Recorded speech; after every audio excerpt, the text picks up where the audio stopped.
Friends ఒక్కసారి ఇది చూడండి. ఇక్కడ నేను హాయ్ అని టైప్ చేస్తున్నా, హాయ్కి రిలేటెడ్ స్టిక్కర్స్ అన్నీ వచ్చేసాయి. ఇక్కడ చూడొచ్చు. ఇక్కడ మీకు నచ్చిన స్టిక్కర్ని ట్యాప్ చేసి ఈ విధంగా సింపుల్గా సెండ్ చేయొచ్చు వాట్సాప్లో. అండ్ మీరు ఈ ఆప్షన్లోకి వెళ్తే ఇక్కడ హాయ్ అని ఉంది కదా, దీనిపైన ట్యాప్ చేశారనుకోండి, ఇక్కడ ఏదైనా టెక్స్ట్ ఎంటర్ చేయండి. ఇప్పుడు ఫర్ ఎగ్జాంపుల్ నేను ప్రసాద్ అని ఎంటర్ చేస్తున్నా, ఇక్కడ ఈ విధంగా వస్తుంది పాపప్. దీనిపైన ట్యాప్ చేయగానే అది స్టిక్కర్ లాగా సెండ్ అయిపోతుంది. ఇవి మాత్రమే కాదు, ఈ కీబోర్డ్ యాప్లో మనకి యూజ్ అయ్యే చాలా ఫీచర్స్ ఉన్నాయి. అవన్నిటి గురించి చెప్తా చూడండి. అండ్ ఇక్కడ తానే సింబల్ కనిపిస్తుంది, దీనిపైన ట్యాప్ చేసి మనం ఎక్కడ అని టైప్ చేసాం అనుకోండి, అది తెలుగులో వచ్చేస్తుంది. మళ్ళీ తాపైన ట్యాప్ చేసి పట్టుకున్నాం అనుకోండి, ఇక్కడ కీబోర్డ్ టైప్స్ అయితే వస్తాయి. ఇక్కడ హ్యాండ్ రైటింగ్ అని ఉంది కదా, దీన్ని సెలెక్ట్ చేసుకుంటే నువ్వు అని తెలుగులో రాస్తుంటే అది ఆటోమేటిక్గా పైన అయితే వస్తుంది చూడొచ్చు. అండ్ ఇక్కడ ఏ అని కనిపిస్తుంది కదా మనకి, ఈ సింబల్ పైన ట్యాప్ చేస్తే చాలా రకాల ఫాంట్స్ వస్తాయి.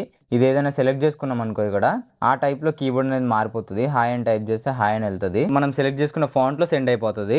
అండ్ మళ్ళీ ఈ ఆప్షన్ పైన ట్యాప్ చేస్తే ఇక్కడ ట్రెండింగ్లోకి వెళ్తే ఇక్కడ ట్రెండింగ్ మీమ్ స్టిక్కర్స్ ఉంటాయి అనమాట.